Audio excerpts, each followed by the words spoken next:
آئیے سنتے ہیں سعادت حسن منٹو کی لکھی ہوئی کہانی کھول دو، کہانی والی سونم کی آواز میں۔ اس کہانی کے لیے ان کے اوپر اشلیلتا کا آروپ لگا تھا اور ساتھ ہی ساتھ ان کے اوپر مقدمہ بھی چلایا گیا تھا۔ یہ کہانی پارٹیشن کے دوران ان تمام لوگوں پر گھٹی ہوئی ہوگی جو اس سمے دنگوں کا شکار ہوئے۔ آپ کو پہلے سے بتا دوں، یہ کہانی آپ کو وچلت کر سکتی ہے۔ آئیے کہانی سنتے ہیں۔ امرتسر سے اسپیشل ٹرین دوپہر 2 بجے کو چلی اور 8 گھنٹوں کے بعد مغل پورہ پہنچی۔ راستے میں کئی آدمی مارے گئے، متعدد زخمی ہوئے اور کچھ ادھر ادھر بھٹک گئے۔ صبح 10 بجے کیمپ کی ٹھنڈی زمین پر جب سراج الدین نے آنکھیں کھولی اور اپنے چاروں طرف مردوں، عورتوں اور بچوں کا ایک متلاطم سمندر دیکھا تو اس کی سوچنے سمجھنے کی قوتیں اور بھی ضعیف ہو گئیں۔ وہ دیر تک گدلے آسمان کو ٹکٹکی باندھے دیکھتا رہا۔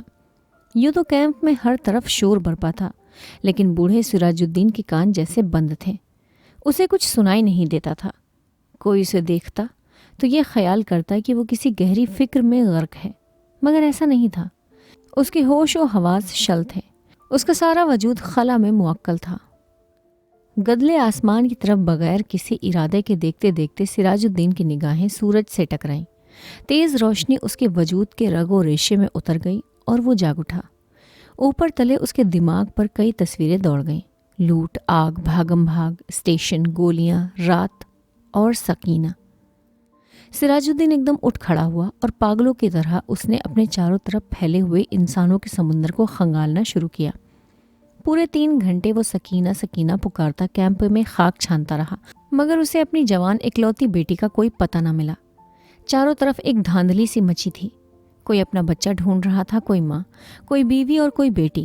سراج الدین تھک ہار کر ایک طرف بیٹھ گیا اور حافظے پر زور دے کر سوچنے لگا کہ سکینہ اس سے کب اور کہاں جدا ہوئی۔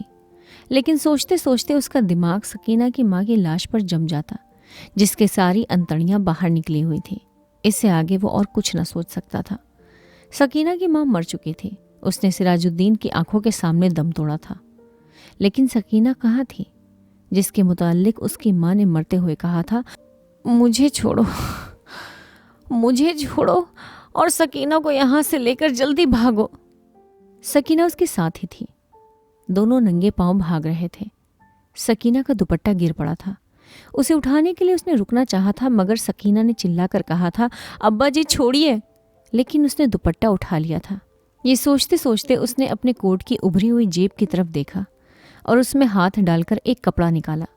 سکینہ کا دوپٹہ تھا، لیکن سکینہ کہاں تھی؟ سراج الدین نے اپنے تھکے ہوئے دماغ پر بہت زور دیا، مگر وہ کسی نتیجے پر نہ پہنچ سکا۔ کیا وہ سکینہ کو اپنے ساتھ اسٹیشن تک لے آیا تھا؟ کیا وہ اس کے ساتھ ہی گاڑی میں سوار تھی؟ راستے میں جب گاڑی روکی گئی تھی اور بلوائی اندر گھس آئے تھے تو کیا وہ بے ہوش ہو گیا تھا جو وہ سکینہ کو اٹھا کر لے کر گئے؟ سراج الدین کے دماغ میں سوال ہی سوال تھے، جواب کوئی بھی نہیں تھا۔ اس کو ہمدردی کی ضرورت تھی، لیکن چاروں طرف جتنے بھی انسان پھیلے ہوئے تھے سب کو ہمدردی کی ضرورت تھی۔ سراج الدین نے رونا چاہا، مگر آنکھوں نے اس کی مدد نہ کی۔ آنسو جانے کہاں غائب ہو گئے تھے۔ 6 روز کے بعد جب ہوش و حواس کسی قدر درست ہوئے تو سراج الدین ان لوگوں سے ملا جو اس کی مدد کرنے کے لیے تیار تھے۔ 8 نوجوان تھے جن کے پاس لاری تھی، بندوقیں تھیں۔ سراج الدین نے ان کو لاکھ لاکھ دعائیں دی اور سکینہ کا حلیہ بتایا۔ گورا رنگ ہے اور بہت ہی خوبصورت ہے، مجھ پر نہیں، اپنی ماں پر تھی۔ عمر 17 برس کے قریب ہے، آنکھیں بڑی بڑی، بال سیاہ، داہنے گال پر موٹا سا تل ہے۔ میری اکلوتی لڑکی ہے، ڈھونڈ لاؤ، خدا تمہارا بھلا کرے گا۔ رضاکار نوجوانوں نے بڑے جذبے کے ساتھ بوڑھے سراج الدین کو یقین دلایا کہ اگر اس کی بیٹی زندہ ہوئی تو چند ہی مہینوں میں اس کے پاس ہوگی۔ 8 نوجوان نے کوشش کی، جان ہتھیلیوں پر رکھ کر وہ امرتسر گئے۔ کئی عورتوں، کئی مردوں اور کئی بچوں کو نکال کر انہوں نے محفوظ مقاموں پر پہنچایا۔ 10 روز گزر گئے، مگر انہیں سکینہ کہیں نہیں ملی۔ ایک روز وہ اسی خدمت کے لیے لاری پر امرتسر جا رہے تھے کہ 6 ہرٹا کے پاس سڑک پر انہیں ایک لڑکی دکھائی دی۔ لاری کی آواز سن کر وہ بدکی اور بھاگنا شروع کر دیا۔ رضاکاروں نے موٹر روکی اور سب کے سب اس کے پیچھے بھاگے۔ ایک کھیت میں انہوں نے لڑکی کو پکڑ لیا۔ دیکھا تو بہت خوبصورت تھی، داہنے گال پر موٹا تل تھا۔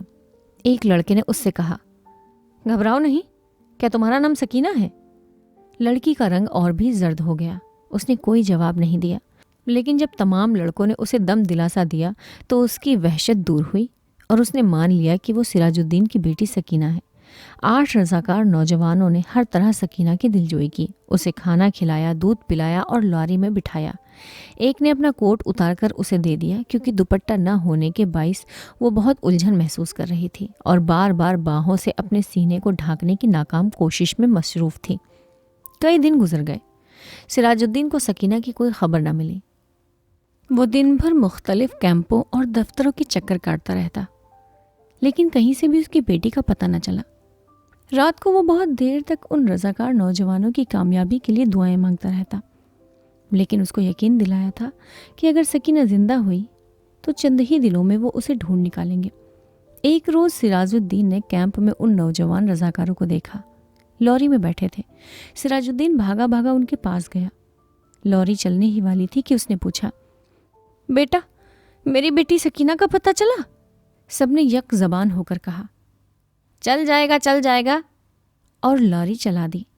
سراج الدین نے ایک بار پھر ان نوجوانوں کی کامیابی کے لیے دعا مانگی اور اس کا جی کسی قدر ہلکا ہو گیا۔ شام کے قریب کیمپ میں جہاں سراج الدین بیٹھا تھا اس کے پاس سے کچھ گڑبڑ سی ہوئی۔ 4 آدمی کچھ اٹھا کر لا رہے تھے۔ اس نے دریافت کیا تو معلوم ہوا کہ ایک لڑکی ریلوے لائن کے پاس بے ہوش پڑی تھی۔ لوگ اسے اٹھا کر لائے ہیں۔ سراج الدین ان کے پیچھے پیچھے ہو لیا۔ لوگوں نے لڑکی کو اسپتال والوں کے سپرد کیا اور چلے گئے۔ کچھ دیر وہ ایسے ہی اسپتال کے باہر گڑھے ہوئے لکڑی کے کھمبے کے ساتھ لگا کھڑا رہا، پھر آہستہ آہستہ اندر چلا گیا۔ کمرے میں کوئی بھی نہیں تھا۔ ایک اسٹریچر تھا جس پر ایک لاش پڑی تھی۔ سراج الدین چھوٹے چھوٹے قدم اٹھاتا اس کی طرف بڑھا۔ کمرے میں دفاتن روشنی ہوئی۔ سراج الدین نے لاش کے زرد چہرے پر چمکتا ہوا تل دیکھا اور چلایا، سکینہ! ڈاکٹر نے، جس نے کمرے میں روشنی کی تھی، سراج الدین سے پوچھا، کیا ہے؟ سراج الدین کے حلق سے صرف اس قدر نکل سکا، جی میں اس کا باپ ہوں۔ ڈاکٹر نے اسٹریچر پر پڑی ہوئی لاش کی طرف دیکھا، اس کی نبض ٹٹولی اور سراج الدین سے کہا، کھڑکی کھول دو۔ سکینہ کے مردہ جسم میں جنبش پیدا ہوئی۔ بے جان ہاتھوں سے اس نے ازار بند کھولا اور شلوار نیچے سرکا دی۔ بوڑھا سراج الدین خوشی سے چلایا، زندہ ہے، زندہ ہے، میری بیٹی زندہ ہے۔ ڈاکٹر سر سے پیر تک پسینے میں غرق ہو گیا۔ آپ سن رہے تھے سعادت حسن منٹو کی لکھی ہوئی کہانی کھول دو، کہانی والی سونم کی آواز میں۔ یہ کہانی کیسی لگی کامنٹ باکس میں ضرور بتائیے گا۔